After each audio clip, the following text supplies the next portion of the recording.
Okay. So isang magandang hapon sa ating lahat. Tayo ngayon ay nasa ating prayer meeting. Okay? At tayo ay mag-aaral ng salita ng ating Panginoon. So bago tayo mag-aral, tayo ay manalangin muna. Tayo lahat ay pumikit, tayo manalangin. Pray muna tayo. Dakila po naming Diyos, sa aming Ama, magandang hapon po sa inyo. Kami po ay nagagalak, natutuwa sa inyong biyaya sa aming buhay. Salamat po aming Diyos na kami po'y patuloy niyo pang binubuhay. Tunay, Ama, na kami po'y naniniwala na ang buhay namin ay galing sa inyo. Lahat po ng aming ginagamit para mabuhay ay ikaw po ang may bigay. Ang pagkain, ang tubig, ang hangin, ang lahat ng mga bagay ay pawang sa Diyos lamang po. Sa inyo lamang nagmumula. Kung kaya nga po aming Diyos, kami po'y lubos na nagpapasalamat at nagpupuri. At sa pagkakataong ito, kami po'y muli nagpapasalamat na meron po kaming ganito, na kami po'y makakapag-aral muli ng Bible. At salamat po sa topic na meron kami ngayong hapon, ang pananalangin para sa kapangyarihan or prayer for power. Salamat po, pagpalain niyo po kami at anuman pong kasalanang nasumpungan niyo sa amin, patawad po sa lahat ng aming pagkukulang at mga kasalanan. Salamat po sa banal na dugo, salamat sa persona ng aming Panginoong Jesucristo, sapagkat sa pamamagitan lamang ng Panginoong Hesus namin nakakamtan ang kapatawaran ng aming kasalanan. Ama, ang lahat na ito ay aming dalangin sa inyo sa makapangyarihang pangalan ng aming Panginoong Hesus. Amen at amen. Okay, so tayo ay mag-aaral na ng Bible. Okay, handa na ba tayong lahat? Okay, sa nanonood man ngayon sa live or sa replay, sana ay pagpalain tayo ng ating Panginoon sa ating pag-aaral ng salita ng Diyos. Okay, so mag-aaral na tayo.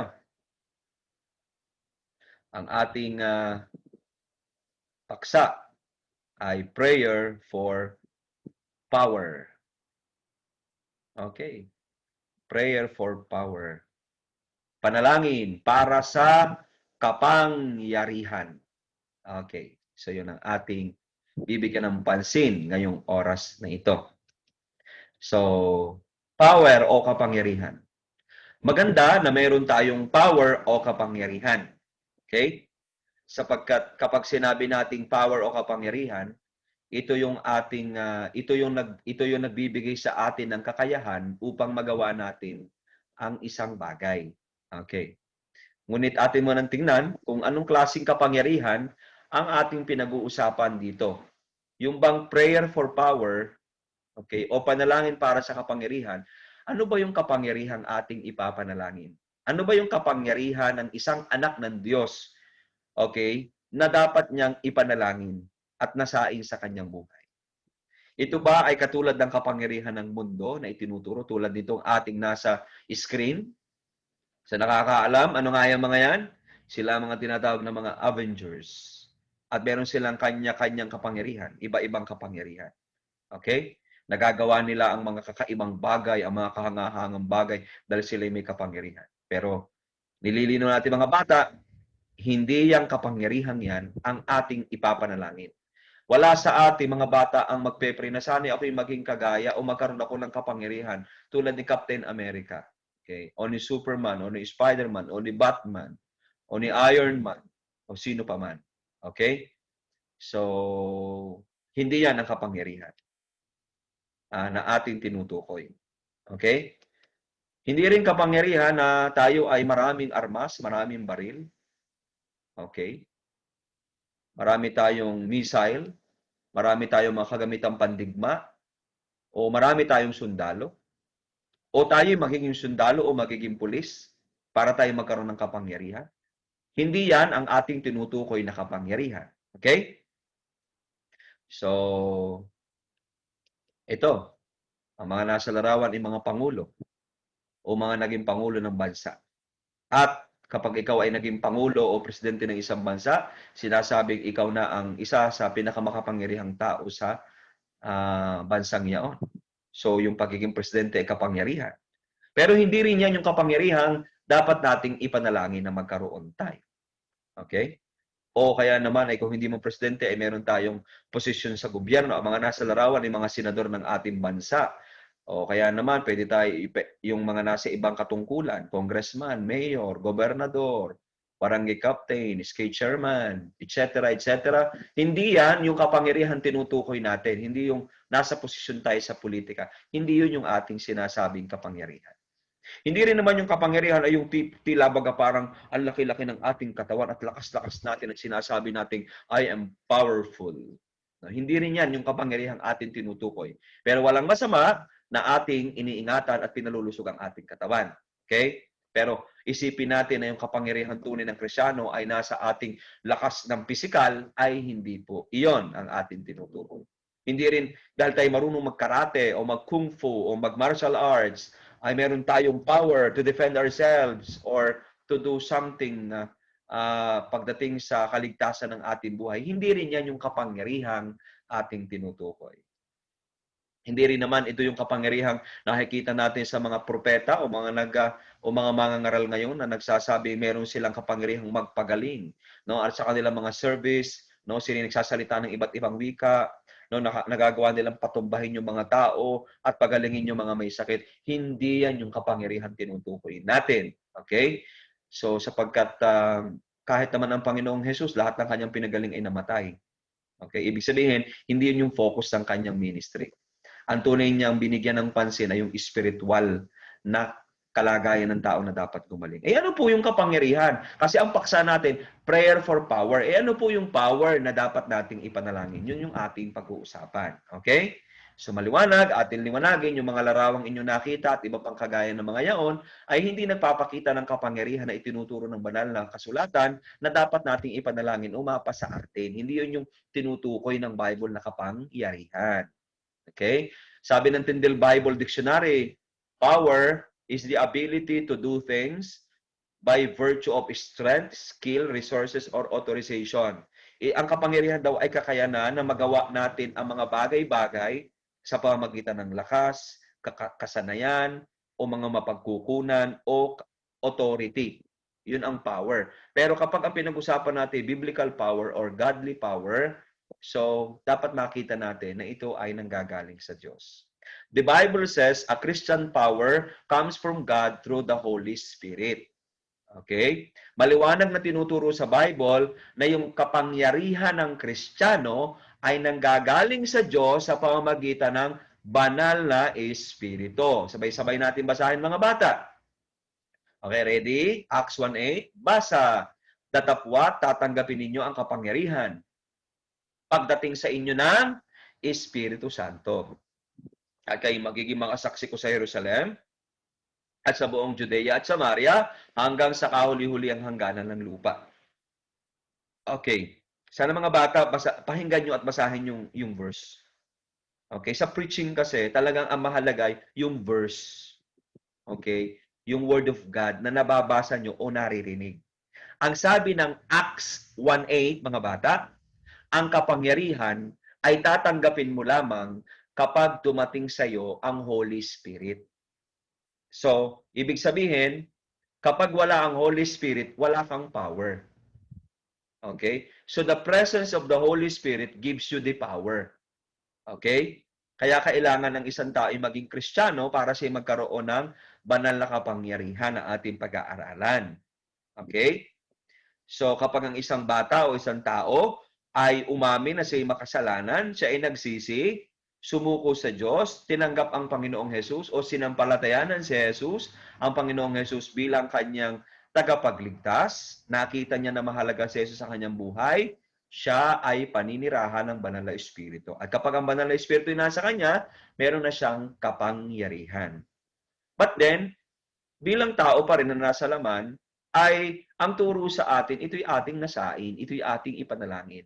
Sapagkat hindi ito sa ating sarili, ito'y galing sa Panginoon. And we don't deserve that power dahil tayo makasalanan.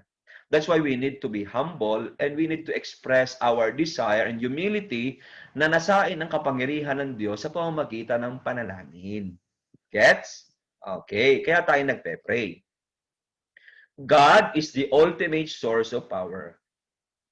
Since wala pa ang lahat, Diyos lang ang buhay, at lahat ng creation or creatures ay nilikha ng Diyos Ibig sabihin, wala yang lakas, wala yang kapangyarihan sa kanyang sarili, liban kung ito'y ibibigay ng Panginoon. Kaya sabi natin, God is the ultimate source of power, mga bata. Ang Diyos ang tunay na pinanggagalingan ng kapangyarihan. Sabay-sabay natin basahin. 1 Chronicles 29, verse 11 and verse 12. Ready? Ready? Basa, iyo, o Panginoon, ang kadakilaan at ang kapangyarihan at ang kaluwalhatian at ang pagtatagumpay at ang karangalan sapagkat lahat na nangasa langit at nangasa lupa ay iyo. Iyo ang kaharian, o Panginoon, at ikaw ay nataas sa pangulo sa lahat. Mga kayamanan at gayon din ang karangalan ay nagmumula sa iyo at ikaw ang nagpupuno sa lahat at nasa iyong kamay ang kapangyarihan at kalakasan at nasa iyong kamay ang pagpapadakila at pagpapalakas sa lahat. So maliwanag sa verse na ito, God is the ultimate source of power. Ang Diyos ang pinanggagalingan ng kapangyarihan. Ngayon, mga talata lang mga bata yung ating babasahin. Ang kapangyarihang dapat ipanalangin ng mga anak ng Diyos. Ano yung power, kapangyarihan na dapat ipanalangin ng mga anak ng Diyos na itinuturo sa Bible? Okay? Bagamat hindi siguro natin malalahat, pero ang ating pag-aaralan ay mahahalagang bagay na dapat nating maintindihan. Na ganito pala, yung pala yung power ng Kristiyano, yung pala yung power ng anak ng Diyos, yung pala yun, no? Hindi pala yun yung mga parang anting-anting o kung ano pa mang mga extraordinary thing. Okay, so tingnan natin ha, babasahin natin yung mga verse. Number 1, power. Ephesians 3:16. Sabay-sabay nating basahin mga bata ang Epeso 3:16. Sa mga hindi pa marunong bumasa, pakinggan yung mabuti. Makinig tayo mga bata. Anong sabi ng Ephesians 3:16? Upang sa inyo'y ipagkaloob niya ayon sa mga kayamanan ng kanyang kaluwalhatian na kayo'y palakasin ng kapangyarihan sa pamamagitan ng kanyang espiritu sa pagkataong loob. Sa pagkataong loob. Okay? Tandaan niyo yung verse na, isa pang verse. Ephesians 4:24, pero yung pa rin ang puntos. Tayo'y mga bihis ang bagong pagkatao, yung pagkataong loob, na ayon sa Diyos ay nilalang sa katwiran, sa kabanalan ng katotohanan. Okay? So ano nakita natin? Palakasin ng kapangyarihan sa pagkataong loob. Okay? Anong ibig sabihin? Yung power ay dapat doon sa sinasawag na power na yon, ayun yung ang lumalakas sa atin ay pagkataong loob o yung ating bagong pagkatao. Okay? Ito yung pagkatao na inilagay ng Diyos na nilalang niya sa katwiran at sa kabanalan at sa katotohanan. Ibig sabihin, kapangyarihang nagpapalakas sa pagkataong loob. Anong ibig sabihin? Ibig sabihin, yung pagkataong yon ay nabubuhay ng matuwid, ng banal at ayon sa katotohanan. Yun yung pagkataong loob. So yung kapangyarihan ng isang Kristiyanong totoo ay yung pala yung kapangyarihan ang malakas ay ang pagkataong loob na kapag ikaw ay nabubuhay, ikaw ay nagsasalita, ikaw ay nag-iisip, ay mabuti, banal, at totoo. Hindi kasalanan, hindi kamalian, hindi katarantaduhan, hindi pangit na bagay. So yun yung ipinapanalangin dito. Na kayo'y palakasin ng kapangyarihan sa pamamagitan ng Holy Spirit sa pagkataong loob. So kapag nasa iyo ang kapangyarihan ng Diyos, ibig sabihin yung pagkataong loob ang malakas. Nabubuhay ka, nagsasalita ka ng matuwid, tama, banal, at totoo. Nasa katotohanan ayon sa Bible. Yun ang sinasabi ng verse. Kayo mga bihis ang bagong pagkatao na nagbabago sa kaalaman ayon sa larawan na iyong lumalang sa Kanya. Anong ibig sabihin? Ibig sabihin, dapat tayong maging katulad ng Panginoong Hesukristo. Okay? So ito yung power. Power na ang pinalalakas ay pagkataong loob. Hindi ito yung kapangyarihan na parang kung ano lang, no? Ito yung power na ang pinalalakas yung ating pagkatao na nabubuhay ng tama, nabubuhay ng maayos sa ayon sa kalooban ng Diyos. So yan ang unang kapangyarihan na dapat mangyari sa ating buhay, no? Yung kapangyarihan nagpapalakas sa ating pagkataong loob. Okay? Naintindihan niyo ba mga bata? Pag sinabing pagkataong loob, ito yung klase ng pagkatao na nabubuhay ng tama, nabubuhay ng tapat, nabubuhay ng mabuti, nabubuhay ng banal, nabubuhay ng totoo, nabubuhay ng maayos, nabubuhay na natutuwa ang Diyos. Okay?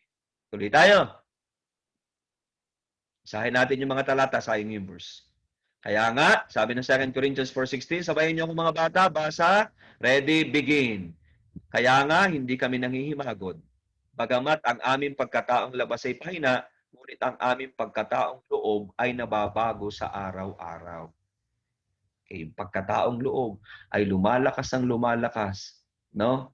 Nagagawa nila yung kalooban ng Panginoon, no? Mas pinapahalaga nila yung mga pangako ng Diyos na ipinangako sa walang hanggan sa langit na bayan. Okay? So, ito, Matthew 26:41, basahin natin. Kayo magpuyat at magsipanalangin upang huwag kayong magsipasok sa tukso. Ang espiritu sa katotohanan ay may ibig na tapat mahina ang laman. So, anong gusto dito? Kapag ka sinabing malakas ang ating pagkataong loob, hindi yung laman ang ating susundan. Hindi yung dikta ng laman. Ano ba yung mga dikta ng laman? Basahin natin. Ito yung mga dikta ng laman. Ano? Ito yung mga gawa ng laman. At kapag malakas ang iyong pagkataong loob, hindi ito yung gagawin mo. Ano yon? Ano yung mga gawa ng laman na hindi dapat natin gawin? Pakikiapid. Yung kabastusan sa isip, karumihan, kalibugan, no? Hindi yan ang ating nasa isip at hindi yan ang ating gagawin. Pagsamba sa Diyos-Diyosan, pangkukulam, pagtataniman o yung tinatawag na pagkakagalitan, pagtatalo, okay? Paninibugho, yung mga pagsisilosan, no? Pagkainggit, hindi 'yon. Mga pagkakaalitan, pagkakampi-kampi, gusto mo ikaw ay may grupong iyo, gusto mo maraming tao ang kakampi mo sa sarili mo. Ayaw mo ng unity, gusto mong gumawa ng sarili mong grupo o kaya naman ang gusto mo ikaw ang bida at hawak mo lahat ng mga tao o hawak mo ang iba, no? So, ang pagkakabahabahagi, mga hidwang pananampalataya, kapanaghilian, paglalasing, kalayawan, kasi mga kamunduhan, mga katulad nito tungkol sa mga bagay nito ay aking ipinagpapaunang ipaalaala sa inyo tulad sa aking pagpapaalaala ng una sa inyo na ang mga nagsisigawan ng gayong mga bagay ay hindi magmamana ng kaharian ng Diyos. Anong ibig sabihin? Kapag malaki o malakas ang iyong pagkataong loob, hindi ka mabubuhay sa gawa ng laman. Mabubuhay ka sa kabanalan. Yung bunga ng Espiritu, hindi ko na lang isinulat, kasunod na. Doon ka sa pag-ibig, sa pagpapahinuhod, sa kagandahang loob, etc., etc. Okay? So, yon. Number 2. Ephesians 3:7. Sabay-sabay natin basahin mga bata. Ephesians 3:7, na dito'y ginawa akong ministro. Ayon sa kaloob ng biyayang yao ng Diyos sa akin, ay ibinigay ayon sa paggawa ng kanyang kapangyarihan. Nung gumawa ang kapangyarihan ng Diyos sa kanya, anong nangyari? Ginawa siyang ministro. Ibig sabihin, kapangyarihang maging alipin ng Ebanghelyo. Yung talagang kapangyarihan ng Diyos, kapag lumukob sa isang tao, ibig sabihin, handa mong yakapin, ipamuhay at ipangaral ang Ebanghelyo. Ano ba yung Ebanghelyo? Mga bata, alam nyo ba yon? Ang Ebanghelyo ay tumutukoy sa ginawang pagliligtas ng Panginoon sa atin. Kasama niyan ang katotohanan ng tayo makasalanan at kasama yung katotohanan ng tayo pa impyerno. Kasama yung katotohanan ang Diyos ay banal, kasama yung katotohanan ang Panginoong Hesukristo lamang ang gumawa ng ating kaligtasan. upang tayo maalis sa kasalanan, mapatawad sa kasalanan, at mapagharian ng kabanalan. So kapag ang kapangyarihan ng Diyos ay nasa atin, sabi ng verse, ayon sa paggawa ng kanyang kapangyarihan, ay ano? Ay ginawa siyang ministro ng Ebanghelyo. So kapag ang kapangyarihan ng Diyos ay nasa iyo, no? Ipamumuhay mo, mamahalin mo, at ipapangaral mo ang Ebanghelyo sa mga tao. So kapag ako ay nabubuhay sa ganung paraan, ibig sabihin nasa akin ang kapangyarihan ng Diyos. Yun yung kapangyarihan tinuturo ng Bible. Kapangyarihang maging alipin ng Ebanghelyo. Yun yung power of God. Bakit power? Power na sa pagpapalakas ng pagkataong loob, power na maging alipin ng Ebanghelyo. Kasi hindi natin yun kaya. Kaya dapat natin ipag-pray, kaya dapat nating hingin. Dapat tayo magpasakop. At alamin natin yung mga pamamaraang ibinigay ng Diyos bukod sa pananalangin kung paano tayo magiging ganito. Okay? So yun na number 2. Kapangyarihang maging alipin ng Ebanghelyo. Next. Ito, tinan nyo. Si Stephen yung nasa picture. Kahit siya ay binato, pinatay, hindi niya isinuko ang Ebanghelyo. No? Yan yung buhay na makapangyarihan. Hindi ibig sabihin ng buhay na makapangyarihan ay walang persecution, walang kahirapan, lagi tayong panalo, lagi tayong nasa ibabaw.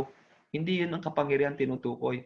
Ito yung kahit meron ka persecution, hindi ka susuko, kahit kamatayan ng kapalit, ipapangaral mo pa rin, itatanyag mo pa rin ang Ebanghelyo. Okay? So, dyan lang tayo gumamit ng picture. Yung iba, wala na tayong picture na inilagay. Kaya makikinig na lang tayo ng mga verse. Okay? Number 3. Basahin natin ang 2 Timothy 1:7 at 8. Sapagkat hindi tayo binigyan ng Diyos, sabay-sabay natin basahin. Ulit. Sapagkat hindi tayo binigyan ng Diyos ang espiritu ng katakutan, kundi ang kapangyarihan at ng pag-ibig at ng kahusayan. Binigyan tayo ng kapangyarihan. Ano yon? Huwag mo ngang ikahiya ang pagpapatutuo sa ating Panginoon, ni ako na bilanggo niya, kundi magtiis ka ng mga kahirapan dahil sa Ebanghelyo ayon sa kapangyarihan ng Diyos. Anong ibig sabihin? Kapangyarihang magtiis ng mga kahirapan. Na kahit sobrang hirap, okay? Ano yung kahirapan dinanas dito ni Apostol Pablo? Persecution, gutom, no?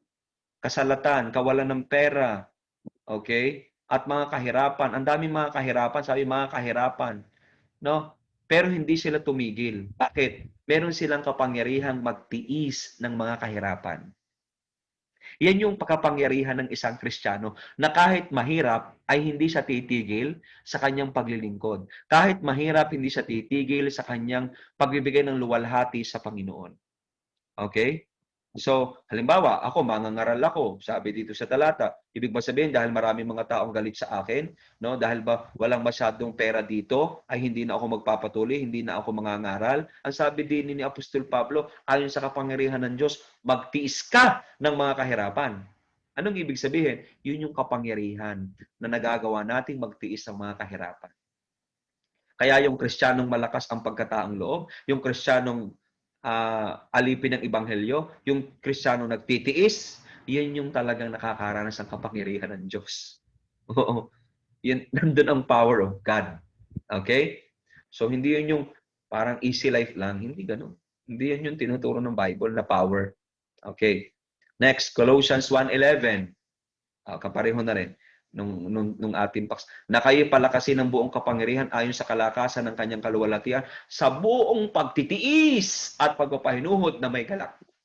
So yung the power of God ay na-express sa pagtitiis. Halimbawa, bigay tayo ng example, ang Panginoong Jesus, hindi madali yung kanyang ginawa, di ba? Nahirapan siya. Doon pa lang sa Garden of Eden, Garden of Gethsemane, grabe na yung kanyang depression o yung kanyang stress habang nagpe-pray siya. Pero nagawa niyang tiisin lahat ng kahirapan para sa ating kaligtasan. Why? Because of the power of God in his life. Nagawa niya ang kalooban ng Diyos sa kaligtasan. Yon ang kapangyarihang magtiis ng kahirapan. Okay? Next.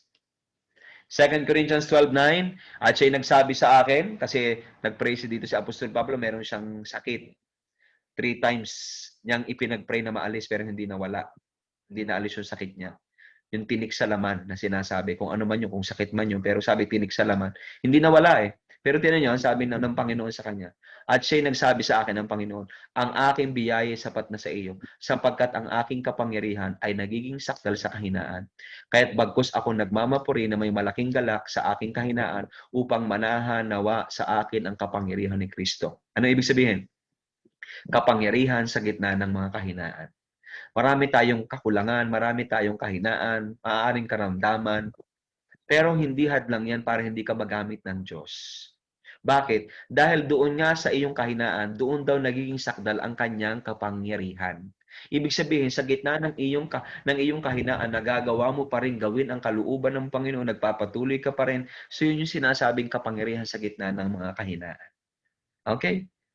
So, kapag may sakit ka, hindi ka nagagalit sa Diyos, pinupuri mo siya. Kapag may mga bagay na hindi nangyayari, nagagawa mo siyang pasalamatan. Nagagawa mo siyang luwalhatiin. Aba, yan yung mga taong talagang mayroong kapangyarihan ng Diyos na gumagawa sa buhay nila. No? Na kahit anong tindi ng kanilang pagsubok, kahit anong hirap, no? Ay talagang bagaman sila'y naiyak, pero hindi ang namamayani ay galit, hindi iyamot, hindi kawalan ng tiwala, hindi kawalan ng pag-asa, kundi patuloy na pagpapasalamat sa Panginoon dahil meron silang kapangyarihan sa gitna ng kahinaan. Kaya nakaka-amaze ang mga taong mayroong mga pinagdaraanan pero sila nagpapatuloy, mga bata. Okay? So hindi ibig sabihin ng makapangyarihan ka ay wala ka ng problema at lahat ay maganda. Hindi ganoon. Okay? So yan. Ano pa? James 5:16. Magpahayagan nga kayo sa isa't isa ng inyong mga kasalanan at ipanalangin ng isa't isa upang kayo magsigaling. Malaki ang nagagawa ng maninga sa panalangin ng taong matuwid. Ano yung power dito? Kapangyarihan ng matuwid na buhay sa pananalangin. Ibig sabihin, we desire for holy life para yung ating panalangin ay sabihin na nating effective, sabi ng talata. Yun ang tinuturo ng talata eh. Yung pagiging matuwid. Bagamat yung pagiging matuwid ito may dalawang side. Pero ano yun, yung pagiging matuwid natin dahil tayo naligtas sa pamamagitan ng Panginoong Hesus. Pero ako naniniwala yung katuwiran dito ay meron din kinalaman sa punto ng ng maayos sa pamumuhay. Kaya naman nagpe-pray tayo, pero ang ating buhay naman ay mali, nabubuhay tayo sa kasalanan, no? So, hindi maganda 'yun. Halimbawa, dabog ka ng dabog sa iyong nanay, dabog ka ng dabog sa nanay mo, no? Sama-sama ng ugali mo, tapos magpe-pray ka, "Pagalingin niyo naman po ang nanay, ang tatay sa kanyang sakit." Tapos dabog ka naman ng dabog. Oh, nasaan ang kapangyarihan doon ng matuwid na buhay? Wala. So, ang tinuturo dito, kailangan pa rin nating pagsikapan ang matuwid at maayos sa pamumuhay. Okay? Kapangyarihan ng matuwid na buhay sa pananalangin. Ano pa? Matthew 28:19-20, dahil dito, sabay niyo magpasa. Matthew 28:19, basa, ready, go! Dahil dito, magsiyaon nga kayo at gawin ninyong alagad ang lahat ng mga bansa na sila inyong bautismuhan sa pangalan ng Ama at ng Anak at ng Espiritu Santo, na ituro nyo sa kanila na kanilang ganapin ang lahat ng mga bagay na iniutos ko sa inyo, at narito, ako'y sumasa inyong palagi hanggang sa katapusan ng sanlibutan. Ano yung pinakikita dito? Sabi ng Panginoon, nasa akin na ang lahat ng kapangyarihan, ang authority. Gumawa kayo. Okay? Anong mangaral kayo? So yun sinasabi ng verse. Kapangyarihang maisagawa ang ministeryong ipinagkatiwala ng Panginoong Hesus. Merong iniwang gawain ng Panginoon sa atin na dapat nating gawin. Alin yun? Yung paghayo, yung pag-aakay ng mga tao papunta sa Kanya, yung pagtuturo sa kanila na kanilang ganapin, ang mga bagay na iniutos ng Panginoon. Yun yung kapangyarihan na meron dapat tayo. Kapangyarihang maisagawa yung mga ministry o ang ministeryong ipinagkatiwala ng Panginoon sa atin. No? Kaya kapag ang isa ay gumagawa ng ministeryo, okay, ay nasa kanya ang kapangyarihan ng Diyos. No? Yun ang sinasabi ng talata. Acts 1:8, datapwat tatanggapin ninyo ang kapangyarihan. Sabi natin basahin ulit. Datapwat tatanggapin ninyo ang kapangyarihan pagdating sa inyo ng Espiritu Santo at kayo'y magiging mga saksi ko sa Jerusalem, sa buong Judea at Samaria at hanggang sa kauli-ulihang hangganan ng lupa. Pag dumating daw yung Holy Spirit, dini-power sila. Ano mangyayari? Sila ay mangangaral sa Jerusalem, Judea at Samaria hanggang sa uttermost part of the earth. So, kapangyarihang maisagawa ang ministeryong ipinagkatiwala ng Panginoong Hesus. Oo, yun pala yung power. Yung magawa mo ang ipinagkatiwalang gawain ng Panginoong Jesus. Last, 2 Peter 1, 3 and 4. Sabay-sabay natin basahin. Ready? Ready na kayo? Go! Yamang ipinagkaloob sa atin ng kanyang banal na kapangyarihan, ang lahat ng mga bagay na nauukol sa kabuhayan at sa kabanalan, sa pamamagitan ng pagkakilala sa kanya na tumawag sa atin sa pamamagitan ng kanyang sariling kaluwalhatian at kagalingan, na dahil dito ipinagkaloob niya sa atin ang kanyang mahalaga at napakadakilang pangako upang sa pamamagitan ng mga ito ay makabahagi kayo sa kabanalang mula sa Diyos, yamang nakatanan sa kabulukan sa sanlibutan dahil sa masasamang pita. Okay. Ano yung banal na kapangyarihan dito? Ano yung ibinigay ng banal na kapangyarihan sa atin? Kapangyarihang makapamuhay ng mabuti, banal at kaaya-aya sa paningin ng Diyos. At hindi yung masasamang pita ang ating sinusunod. So yung pala yung power. Ito yung ipagpe-pray natin. Kapangyarihang makapamuhay ng mabuti, banal, kaaya-aya sa paningin ng Diyos. Yung pagsimba, yung pananalangin, yung pagbabasa ng Bible, yung pagbibigay, ano pa, yung panonood ng, yung pakikinig ng preaching, yung mga mabubuting bagay na dapat nating ginagawa. Yung pagsunod sa katwiran ng Diyos. Okay, mga bata, anong sabi ng talata? Yun yung kapangyarihan. Okay? Ano sa atin niya? Sabi ng verse 3. Yamang ipinagkaloob sa atin ng kanyang banal na kapangyarihan ang lahat ng mga bagay na nauukol sa kabuhayan at sa kabanalan. Ibig sabihin, tungkol ito sa buhay. So kapag ka ikaw ay nabubuhay ng mabuti, banal, kaaya-aya, hindi kasalanan, nasa iyo ang kapangyarihan ng Diyos. Okay? So yun yung ating ipapanalangin. Yung pala yung power na dapat nating ipag-pray. Panginoon, power, kapangyarihan. Kapangyarihang ano, hindi makagawa ng parang mga extraordinary bagay, kundi magawa yung kalooban ng Diyos. Makapamuhay ng tama. Naaayon sa kalooban ng Diyos ang ating ginagawa. Okay? So yan ang sinasabi ng verse. Kapangyarihang makapamuhay ng mabuti, banal, at kaaya-aya sa paningin ng Diyos. Na kahit marami tayong nakikita na napapanood na mali, kasalanan ay hindi natin gagayahin sapagkat nasa atin ang kapangyarihan ng Diyos upang mabuhay ng mabuti, banal at kaaya-aya sa paningin ng Diyos.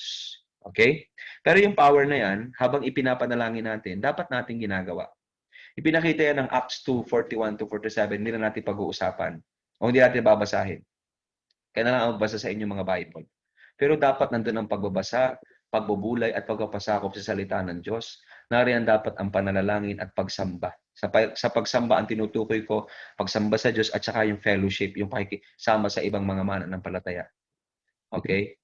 Yung tinatawag na pagsasama-sama. So,